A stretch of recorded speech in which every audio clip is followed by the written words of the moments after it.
Yeah, one time I saw two kids riding a go-kart in their underwear.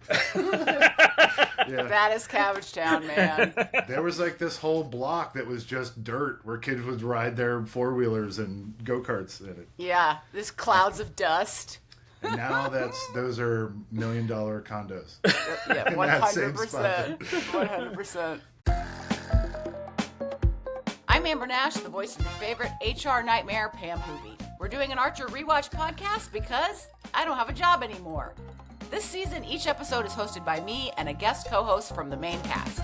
We will be breaking down fan and cast favorite episodes out of order, so get used to it. Welcome to RePhrasing. Bonus episode. Okay, let's get to some questions. Yeah, question 1. Okay. I'm just setting it up. I don't have it. Okay. We got some great responses. Somebody, one of the responses was from the person that runs Archer sketch cards on Instagram. Oh, yeah. Neat. So there was like a set of Archer cards that somebody produced, right? And then they sent the artists at Floyd County and other places blank sketch cards. Yeah. And they drew stuff and sent them back, and then those got shuffled into the packs of cards. And so I believe that Instagram account is trying to track down all of the Archer sketch cards that are out there. That's so really cool. It's really neat. Man, That there's so is many cool. great artists that work at Floyd County, just countless. My story, I think I said it before, is that if you ever wanted to feel bad about yourself as an artist, just walk up and down the aisles at Floyd County, because there'll just be like people doing amazing things. That's so cool. I believe this person's name is Greg. Hopefully I'm not misconstruing that. But they had a lot of things, and one of them was about the artist saying like, oh, having the cast is great, but in the future, do you plan on having some of the artists and people like that who also just work on the kidding. show? You mean the little people? No. Yeah, But Of course. that's Of always been the course. plan, right? We would love to have some of those folks on, especially some of the people that were involved in the early creation of Archer. I mean, I know Christian was, but our buddy Neil Holman, that would be a We great keep person talking to have. about Neil. You know, Neil spent a lot of time doing research and stuff on, the opening credits, right? Like, Right. Neil went deep on that. He'd be a great guest and to have on. let's be honest, after this first season, the main cast is going to stop returning. On this. Right, yeah. They put in their time already, so. They're like, we're done with you guys. Yeah. Do you guys remember Flat Stanley? Yeah. It's like a thing that kids did. I don't know if they still do it. But it's basically like you have a Flat Stanley and he's this little guy and you send him around to people you know and they do things with him like in their town. And then they send you pictures of them doing stuff with Flat Stanley. And it's like a project for school. That's what the Archer sketch cards reminds me of. Yeah. There was wanna do that again. when we were doing, and I can tell this story because Lucky was on the show, but when Lucky was doing the Lucky Eats talk show, a guy, he had like a Kermit the Frog mug that was like his desk mug, and an audience member stole it, took it on vacation with them, but then took pictures of themselves with it with like their junk stuffed in it. Like in front of a famous. You and know, Lucky, that was me because it was one of my friends. And Okay. so I conspired with him. And the whole time he was in Europe, Okay. he was shipping photos back because this was before digital photos. And so he would wow. Great. mail me photos and then I would leave them on Lucky's desk before Okay. his show. I had no idea that was you, Amber. All I But- know is how much Lucky did not think it was funny. The best part, and this is why he didn't think it was funny, is before he got the last picture, which was the picture of this guy's dick and balls in his cup. Okay, he that's the got- one that sticks out to me. He got all the pictures of the cup around Europe, and then we brought the cup back. And so he still didn't know who was doing it. And so he came back, and the cup was sitting on his desk, and he drank out of it that week. And the next week, we gave him the photo that had the dick and balls photo in it. All right, okay. Wow. All right, that yeah. Oh, man, I was such a dick when I was in my 20s. That was also, different time. Early 2000s, late 90s, Right. early 2000s, something like that. Yeah. Yeah. Uh, Okay, have we answered any questions yet? No, here's one. This Okay. is Okay. from Only Tennis 4298. How did you choose the Oilers as your team? Oh, this is great. So when I first started posting on Reddit, for whatever reason, I was like, go Oilers. Because it is playoffs, and the Oilers, when this airs, it'll be over, and hopefully the Oilers would have won the Stanley Cup. But the Oilers are in the playoffs right now, and they're playing against the Florida Panthers, and it's very contentious because the Florida Panthers beat them last year. Okay. So I chose the Oilers because I married a Canadian from Edmonton, and he's a big Oilers fan. And so I've been to some games, and man, you can't deny it. And Atlanta doesn't have a hockey team anymore. And my favorite player on the Oilers is Evander Kane that used to play for the Atlanta Thrashers. Okay. Yeah. All right. That all checks out. Cool. Yeah. Very cool. Yeah, your husband Kevin's a big Oilers fan. He came to a show we did recently. It was a game night, just decked out. He was boosting. He had the jacket, the hat, the jersey, had the whole thing going on. And it's June in Atlanta, so he's roasting. Yeah. Very cool. Okay, I'll ask a question from Reddit. Let's see. Nice. How was the show recorded and edited together? Sometimes it sounded a little off as the voice actors weren't recording together, but rather separately, where the tone of the exchanging dialogue didn't match. Wow, this one is really taking us to task. I always found that They're part negging odd. us. Sounds like the voice actors didn't record their dialogue together. Christian, you want to take that one? Yeah, well, they didn't. I mean, especially in the early days, technologically we couldn't have done it in a way that was affordable, and there wasn't people talking over each other. Part of Archer is the fast-paced editing of Archer. It's not just that the dialogue is snappy, but also there's no air in Archer. If there's air, the producers have argued over how many seconds of air there is. So you have to record people separately so that lines can start almost on top of each other. Like it's like a cascade of dialogue editing an Archer episode. Yeah, because Casey? there's no rehearsals either. Right, yeah. So that kind of like screwball bringing up baby bow bow bow bow rhythm, it would take a ton of rehearsal to get that. So no, everybody records separately, but usually there is a producer or someone reading with them if they want that. Right. But I would disagree with that person. I don't think you can tell at all. I don't know what they're talking about. The only thing that I was gonna say is maybe the quality of a voice, but that's not right either because we had great sound mixing during it as well. Yeah, so. Right. The only time, once in a while, we had to record a line on an iPhone or something because we just had to get it. One I remember was from Pam, and it was fine because she was behind a bathroom stall. Oh, right. So That's you funny. you recorded it on an iPhone and sent it to us, and we mixed it into the show. Oh, this is a fun one. And I've talked about this a lot, so I have a question for it. I mean, I have an answer for it. If you could come up with your own dreamland universe, what would it be like? Also, I love you. Sweet. Those are the kind of questions we like, not ones that challenge us. I can tell you a couple that were on the chopping block, like ones that were discussed. Really? There were two that I remember, but then I want to hear what you guys would think of. Okay. The two I remember was one called King Archer, which was Archer in King Arthur times. Right. Oh my God, that's fun. Man, there's a whole Mark Twain thing to do there, like medieval or Connecticut Yankee angle. And then the other one I remember was like a post-apocalyptic Archer episode, like season, where they were being chased by like zombie marauders and in cool Mad Max cars and stuff. That's pretty cool. Yeah. Wasn't there a picture of Pam as that guy from Mad Max?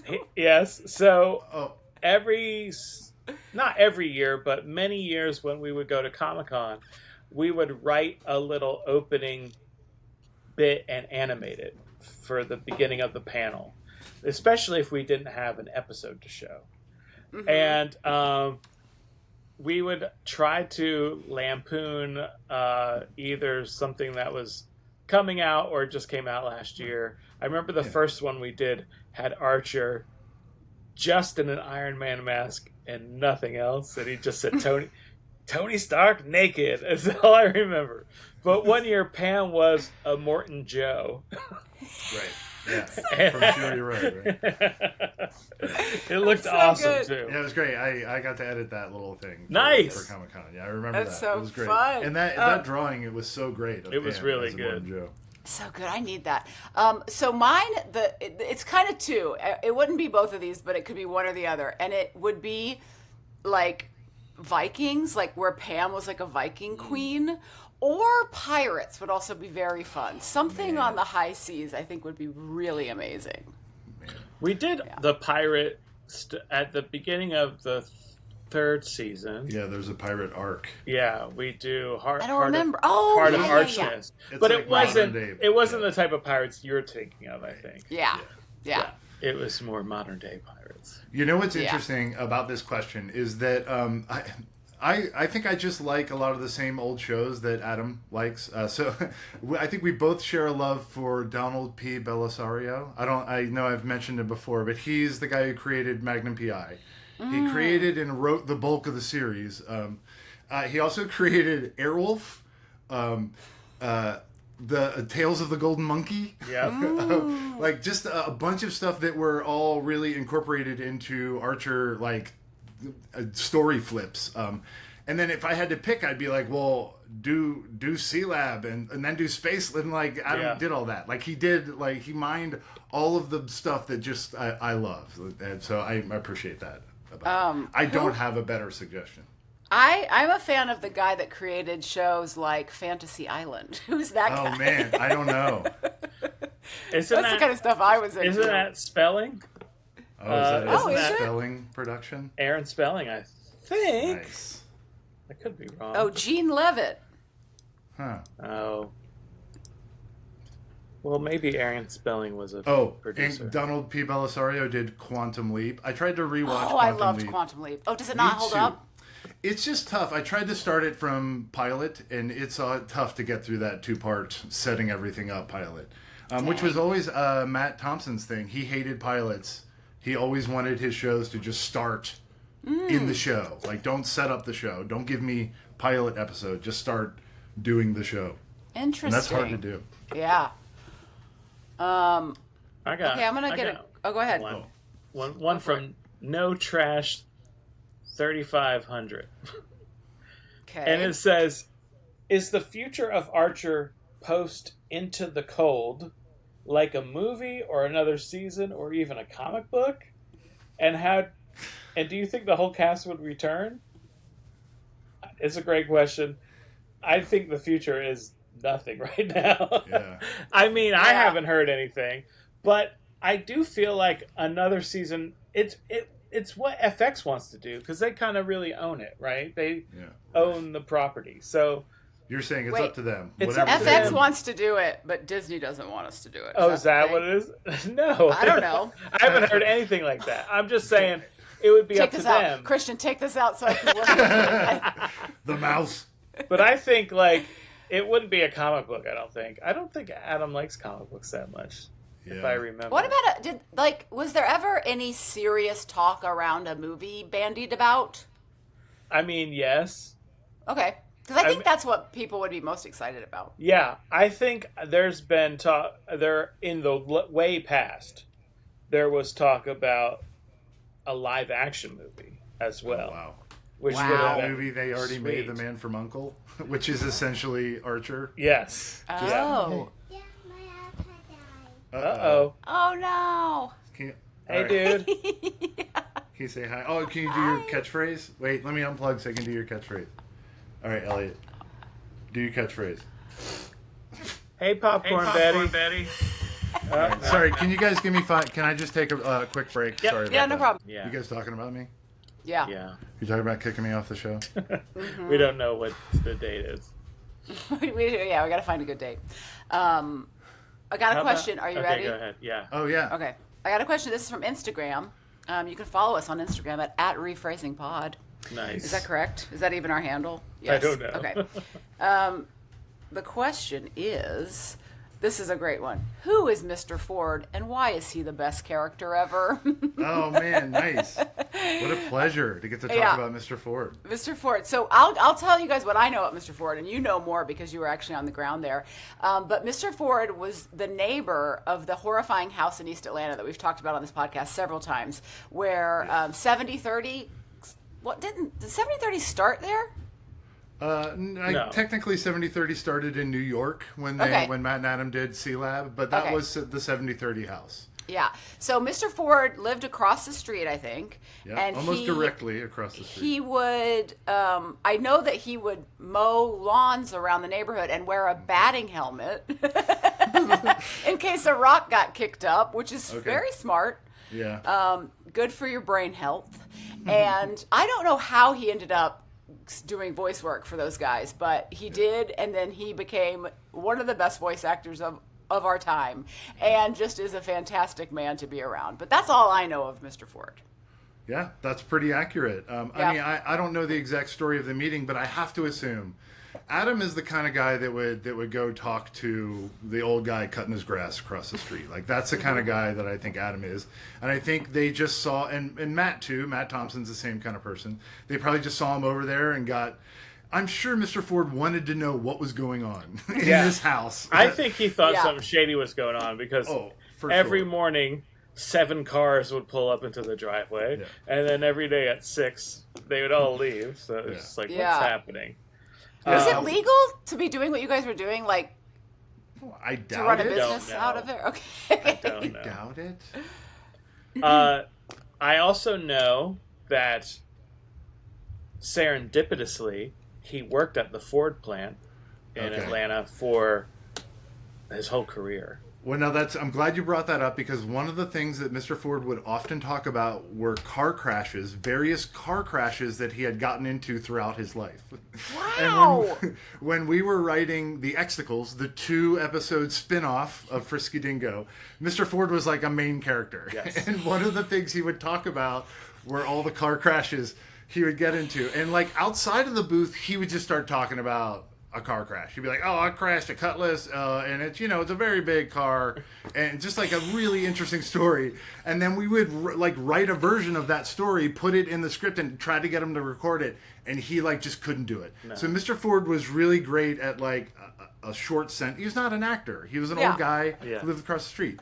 So yes, he's awesome, and just so great to put a real person in there. Yeah. But there was a lot of editing involved in getting Mr. Ford's lines into the episode. So would he just pop by, or would he only come by when he had a recording session? Sometimes he'd pop by. Thompson, I mean, he would come visit us, but Matt would go over there usually in the morning that we would want to record him and talk to him, and we'd give him a soda or some refreshment and get him to come over. Some refreshment. He liked to have a glass of wine sometimes. He loved music too. Yeah. And I believe he played the saxophone. Okay. And I believe after 70-30 moved out of that house, that neighborhood improved a little bit. It got nicer. More people moved in. And I remember driving by there one time, I'll drive by the old 70-30 house, and everything looked different, and there was a party in his front yard. Oh, wow. And he was on his porch. There were a PA system, and he was playing with a bunch of different people from the neighborhood, and it just looked they had parties and neighborhood jam sessions there. Cool. That's awesome. Yeah, it looked awesome. He was the East Atlanta version of that guy from The Lost Boys. I was playing on the boardwalk. Yeah. That's so funny. What a great reference, Christian. Anybody over or under 45 won't get it. Yeah. Here, I have a good one. Oh, good. This Okay. is from Nick Bookhammer. Okay. And he said, "Hi, y'all. Love the podcast. Amber, thank you for making it a thing." He loves Pam. And the Roman numeral 13 at the top of her back tattoo. Pam's confirmed kills. I hope it wasn't covered in the show. I don't believe it was, but I also still have not watched the final season because I refuse to let the show be over. I understand Was that. it the Roman numeral, or was it... Okay. I thought it was hash marks. Hash marks. I'm Okay. gonna look up because I know that there were definitely hash marks. Right, but I probably- always understood it to be, or I heard from somewhere, which maybe is where this guy heard it from, that it was her kills, but Yeah. I don't know where I got that from. Yeah, so it is hash marks, and I think it's up for the viewer to decide. But we also have seen flashbacks of Pam in an underground fight club. Yeah. Because So I remember victories, but maybe kills. it could be victories. But I remember her counting money, and she said, "Sorry about your homie," and there's a guy knocked out or worse on the ground. So sometimes things go too far in those underground boxing clubs. yeah, It's true. Sometimes they start a revolution. I'm gonna say it's victories in the fight club. Yeah. Okay. Take that to mean whatever it's supposed to mean. Okay. Because it could be her body count in the Right. sheets, too. Right. You know?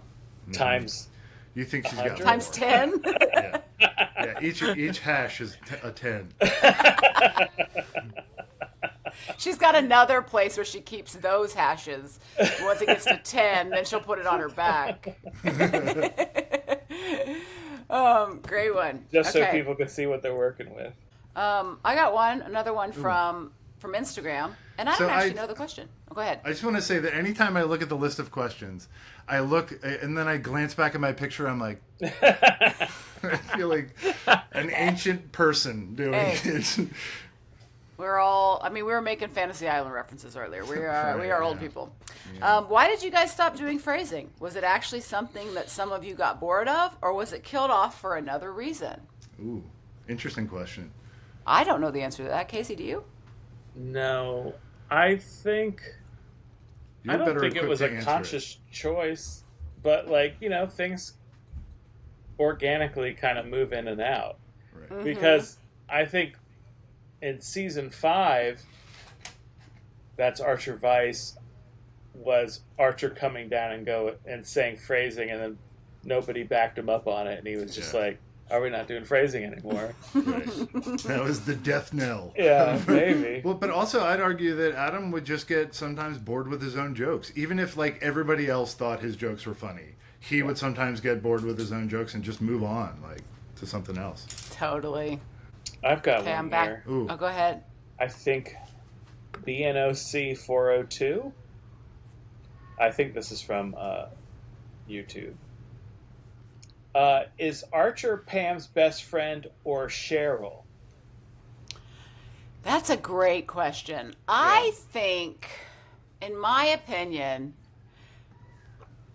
I think it's actually Archer, when it comes to relationships, but I think she spends more time with Cheryl. Right. I think that Pam is definitely Archer's best friend. Right, from Archer's side? Or from Pam's Yeah. side? So Pam thinks they're best friends or Archer thinks I think for Archer, Pam is his closest friend. Right. He would never say I have a best friend because he doesn't need it, right? Right. Yeah. But Although in one episode in season 7, or no, later, when the butler that's trying to kill Archer says that Cyril and Archer are best friends, since Archer right. cannot handle it. Yeah. It's so funny. I always got excited Alistair. when the topic. Alistair. When the topic of Archer and Pam's friendship came up, because it was really fun. It was exciting to think that Pam was Archer's best friend. Well, anytime you could see a crack in Archer's armor, it was great. Yeah. And when they had sex, when I found out they were going to have sex for the first time, I think Adam actually called me to tell me it was coming. Big And news. was that It's on big the news. spaceship? I don't remember. No, I feel like it was before that. Really? I think so. I remember I don't know. the spaceship one because Pam's in zero gravity, and there's just articles of clothes floating all over, and strategically, because then she's leaning like this, but she's all covered up by that. Yeah. And I remember that scene. Pam says that she gave Archer the Moab, and it stands for mother of, and he goes, I know what it stands for. It's so good. Oh my God, I love it. This is something that people ask. This is Shotaro Kaneda 84. Okay. I believe from YouTube. Wow, you're awesome, and Pam is such an incredible character. My question is, did you have much input on what Pam would say or do, or was it all scripted? It was all scripted. I mean, we've talked about this before about how we do feel like as Adam got to know us better, it changed the way that he wrote for the characters, but also as he got to know the characters better, but also the actors playing those characters. So, I mean, I never felt like I had really any big input. I would every once in a while just like throw something out if I got like excited about something, but it was rarely anything to do with the show. Like the KFC commercial was my idea. And it actually happened. I couldn't believe it. Yeah. So every once in a while, like I'd be like, "Hey guys, can we work up a spin-off where I do a show with Killer Mike?" Like those are the kinds of things that I'd be bringing to the table. But not really anything that ever influenced the show, I don't think. Well, I know that as an editor, the producer's recording would always improvise with you guys. So there was an element of improv in the recording, but it was always, how do we make this line a little funnier, or there was a lot of reverence to Adam's writing. Yes. Yeah, of course. And I will say, based on what you just said, Christian, it's very true that like it was never like nobody, especially when Adam was there too, and then after that, and when Adam wasn't in all the recording sessions, there was never like any like preciousness about having to say it exactly the right way. Like he would be like, well, let it come out of your mouth the way that it wants to. So there was always like, little tweaks that were, if it wasn't sounding right or if I wasn't getting it right, it was totally okay for it's me to always kind of interesting, jumble it. like how different people's mouths say words. Like sometimes like a thing that like you could say no problem, or in your head is so straight, but like you give it to somebody and they're like, I can't say these words together. They don't make sense. Yeah. The other thing too is there would be sometimes just an ambiguous thing that would be like Pam makes a disgusting noise with her mouth, and those were like, okay, go to town, This is your moment to shine, Amber. It's always the best. And also Adam would do that too for the like art director as well. It would say like, hey Neil, add a great car chase here, go nuts or something. But sometimes he was very good at describing action, especially like when you work with other writers and you're like, man, Adam had such an economy with words and was able to describe action in such a way where he was not directing the action, but just giving such a great framework for the art directors and storyboarders to go off on. I have a question from Seven Chalices. Oh, Okay. cool name. I love you, and I love Pam. You and the entire cast have continue to bring, and will always bring me joy and comfort on a level I can't even describe. On to the question, what line from any of the other characters do you think is the funniest line in the entire show? P.S. My wife insists that I let you know that Pam humping the gyro is the funniest scene in the show. Before I that answer scene. the question, I have to tell the story of the Humping the Euro recording Oh, session. Great. Because That was Archer Vice, right? That was. yeah, is that right? I don't know. It doesn't matter. Tell the story, please. So I don't remember where we were recording at, but it was it was a booth that had a sliding door. So it was like one of the really early ones that we used. Okay, then it wasn't Vice. And it might have actually been season 3. Anyway, Okay, so okay. she's got the gyro and she's humping it, and I'm just making humping noises in the booth, and Thompson was in the session on the outside of the booth, and he's like, Amber, just watch me. And so through the window, I'm watching Thompson just go around the room and hump different things, and I'm making the noise for what's happening.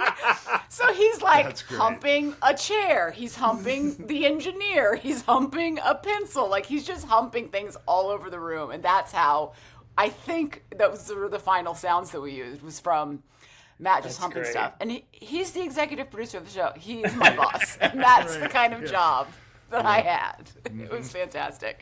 But what was the first question? The first part of the question? Oh, what was a line from another character that you think? Oh yeah, is there one that you wish you could have stolen? Wow. I don't know. I mean, I feel like Cheryl always says the weirdest, most random, like insane things. Like the gypsy lady stuff is really funny to me.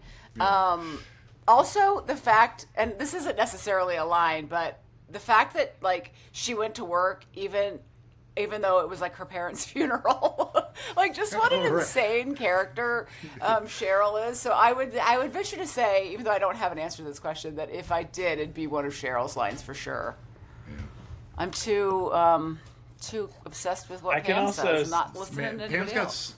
Pam's got so many good ones. Yeah, like you're not hungry for other lines. Sure. I can also say, speaking of hungry and the gyro, shout out to the animators on that one because they really did a great job on that. Right, some tzatziki comes out. There's some really gross sauces that are flying and everything. That's what would be on a gyro, right? Some tzatziki sauce. Oh, so gross. So funny. So, do you remember? I don't think this could have been that what she was humping was from a fake restaurant in the show called Pita Margaritas, which was like okay, half Mediterranean, half Mexican. So was that a joke that Adam? So the thing about Adam, I mean, there's so many things about Adam, but his jokes are often on such a high level that he can pull out a joke that's so low level, and you laugh at it. But if you were to put that in a script, people should be like, "What are you? This is trash." So true. So you have to like have the track record to pull it off. So Pita true. Margaritas. Pita Margaritas. Near. This is a great question. Oh, go ahead. I was just gonna say near where Lucky lives. There's a place on the Beltline called Guac-E Margie's. Guac-E Margie's, man. Guac-E Margie's. I don't know why, but the baby talk thing, even when it was really big, the chicken tendies, like that's just there's something gross about it to me. I can't like Grow put my finger up. on it. That's I think it is like it's it's the like babying of anything is like don't. It is gross. That reminds me of an Archer line where Cyril says, what are you going to go do, get drunk and have sex with a hooker? And Archer says, literally the most adult thing you can do.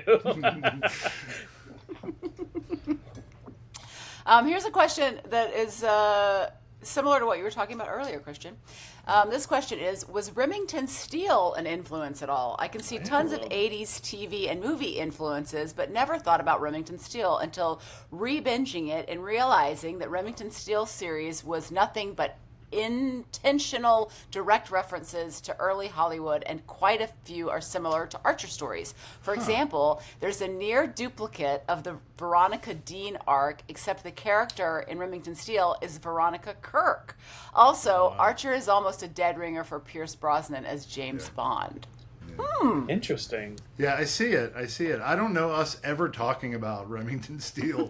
Like, we talked about Magnum PI tons at the office, but that never came up. But I wouldn't be surprised if Adam had watched a bunch of Remington PI, or Remington Steele, rather. I feel like Remington Steele is like Magnum PI for ladies. Right. That's so fun. There's a Remington Steele reference in the show that I'm doing right now. Oh, nice. Yeah. We're going to come George's see it on character's Thursday. Oh, great. Okay, let's see. Here's one. Hit Is us. Conway Stern his real name? Oh. You mean the character? Is the character Conway Stern, is his character's real name? Is that the question? His catchphrase Obviously, would... an actor plays that character. Yeah. His name, the actor's name is Kobe Bell, and he's awesome. Yeah. And he did the Public Enemy bass so perfectly. Okay, right. Do you remember that? Where he's about to jump out of the window and he goes, bass! Jumping. That's right after he gets his hand. One of the times he gets his hand. We should cut off, right? totally get Kobe on the Oh, yeah. podcast. But That'd be he was fun. great. Co-hosted? But one of his catchphrases was just, which is not my real name.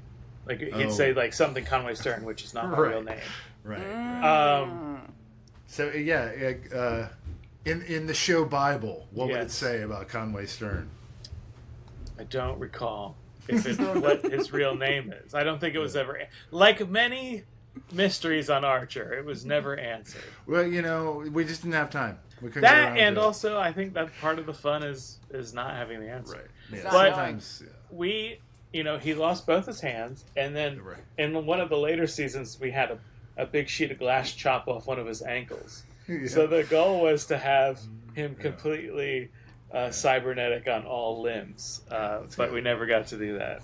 Well, we had Barry, so Right. One of the things that I think is so funny that we're learning through making this podcast is that, like, just seeing people write stuff on Reddit and on Instagram is that what I'm learning is that everybody that watches this show knows more about this show than we do.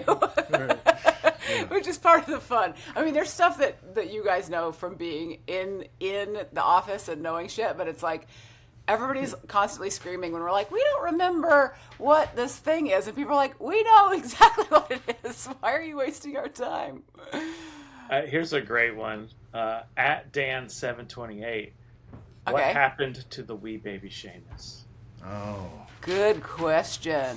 So, the mother of wee baby Seamus was Trinette. who? Trinette. Trinette, Okay. played by the great Maggie Wheeler. Right. And the father is Cyril. Right. Okay. She made Archer think it was him. Yeah. But in Right. a flashback, we see that Cyril didn't put on she thought he put on a condom, but he was just eating a candy bar. So I had pitched several times to see, and actually maybe we did it when Archer goes and sees Trinette is running a bar in one of the later seasons. I think there is a picture of Seamus in the back, and there's like awards and ribbons and stuff for like model rocketry and things. Oh. So there's he's like an adolescent now. I had always said before we got to that stage where he was adolescent, I wanted to show him as like a 6-year-old with glasses and a sweater vest on, and he looked just like a I baby totally see it. Cyril. That's funny. And Archer still not understanding. Okay, this is a fun one. Well, it's more nuts and bolts, but about how long did it take to record all the dialogue for an episode on average? And was someone else with you reading the other character lines, or did you just go for it and do Pam's? Great question. For me, I feel like I would be there for usually about 45 minutes for an episode. Sometimes it was shorter, sometimes it was longer, but on average, I'd say about 45 minutes. And I'd get everything done. And like we were talking about before, that's why it was cheaper and easier to do the show with everybody separately, because you could do it in 45 minutes. Like for Archer and Mallory and Lana, I'm assuming that it would take them a couple hours. We would book 2 hours usually, and I think 2 hours would be the max. Adam and Matt have a great theory that after 2 hours, it's just too tiring, and it's then diminishing returns. It's true. It's not a knock on the actors. It's just like it's too much. It's hard. Yeah. Like I don't want to say it's hard. No, it is hard. But it's hard. I mean, it's a job. It's like one of the best jobs you could have, but you're working in there. And you're like isolated. I'd say it's hard on both sides, man. Yes. I haven't done as much on the other side recording as Casey has, but I mean, you're not acting, but you have to track. If you're not tracking stuff, you're losing track of stuff. The Totally. active listening, I guess it is. And yeah. if you do 3 or 4 sessions, so if you record for 3 to 4 hours in a day, at the end of that, you're wiped out, man. It's just like, I gotta go home. Yeah, I did a couple times. I would record for that long, and it's because we would be doing 2 episodes back to back for some reason. In the later seasons, we did that more often, and it does wear you out. And it's because the other thing is because I would work so infrequently. And I was going to do this job, I better fucking show up and do it, right? So I also, like, you're giving everything you have. Right. So, and it is so much, because even Adam talked about this, about days where he would just be listening to records, is like how you have to be so dialed in and give so much attention that it really, takes it out of you. Mm-hmm. And you don't want to have to go back and re-record something later, because that's going to put production behind, and you might not get the same kind of feeling. Oh, man. If you forget to record a line, that's the worst offense. And it's definitely happened, for sure. Yeah, like we would do pickups every once in a while. There'd be something the next time you came in to do. The other part of that question was if I read by myself or with somebody else. And on occasion, we talked about this in Chris's episode. Like, Chris always reads his scenes with a reader, and I used to not as much, and then I started to do it more, and I enjoyed it more. It's better for timing and scenes sometimes to just get it read as a scene and then go back and chop it up. So it just kind of depends. Yeah, and everybody likes something different. And like Chris a lot of times would do scenes and then say, I'm going to go back and just hit my lines like 1 or 2 times through. Man, as an editor, that was always the best one to get, when you could just have a base scene that they did, and then they went back in and just hit some. Oh man, that was like a dream. Really, that's cool. That's awesome. But I know, like, Aisha would just read her lines, 3 times. Yeah. Or like when she needed to interact, she would, but she just like knew the voice of it and did it. And then like that's almost harder as an editor, because you're just like filing all the takes together and like this. Right. It's really about choose what makes that actor the most comfortable, because that's what you're going to get the best performance out of. Right. So you just kind of have to learn. And then, like, it can change. Like you said, it can change with you when you're like, oh, this is good. I like reading with somebody. And I think you would do the same thing. Read it a couple times through and then go back and just hit yours by yourself a couple times. Mm-hmm. I have a question. Okay. That I think I have an answer to, but so I don't think you guys will. Okay. What happened to all the storylines cut from Vice? The montage at the end of the first episode in the season teases a bunch of scenes that never happened. So this didn't only happen in Vice; it also happened in Dreamland. Right. And that was the point, right? Well, there were 2 points. I think Adam. So montages in. I think probably anything, but especially in animation, are difficult and expensive. Right. Because it's not like really a montage. You're not taking the best of. You're creating this thing. The best of. Yeah. And especially, like, most of them are going to be real action-y, right? Yeah. So in both the Vice and in Dreamland, there were all these, like, scenes that were beautifully animated, and Adam would go, don't worry, we're going to fold these into storylines throughout the season, because we would work sequentially, right? So we were working on that first episode with that montage in at the beginning, and in both seasons, many of the things did not come to fruition. So it was like, oh, well, but we did all this animation for a scene where, like, Archer and Pam I remember in Dreamland specifically, like, they were digging their own graves. Remember that in the montage, and that never came. But I remember the tiger, right? Isn't there the tiger? I don't know if the tiger showed up, but there was also like Pam and Cheryl on a motorcycle in the Vice thing. Yeah, but maybe Cheryl had a missile launcher. So you're saying that some of it was just wishful thinking on Adam's part. Yeah, like we're gonna use it. We'll do something with that. But then as Adam was writing, I'm sure he's like, I don't want to do that, and he went to something else. Right, I'm locked into this tiger thing. There was the tiger, not on the desk like it was in the montage, but. Later on, there was a tiger in a zoo. That episode. It's a really good episode. That's a Fred Armisen episode, right? Yes. Isn't he the dictator? Yeah, and spoiler alert: the tiger eats him, and we had a lot of fun with like his head just hanging in a fucking tiger's jaw. Yeah. Good stuff. My God. Well animated. Oh, Well animated boy. tiger attack. I think we might even hear it snap his neck. Jesus. This is a fun one. This is it's to use our imaginations. Oh. What shenanigans did Pam and Archer get up to post-finale? Oh. Interesting. Right. So, in the finale, Yeah, where do they Pam leave and off? Archer get into an elevator together, and because Archer says he needs some help, and they just go off into the.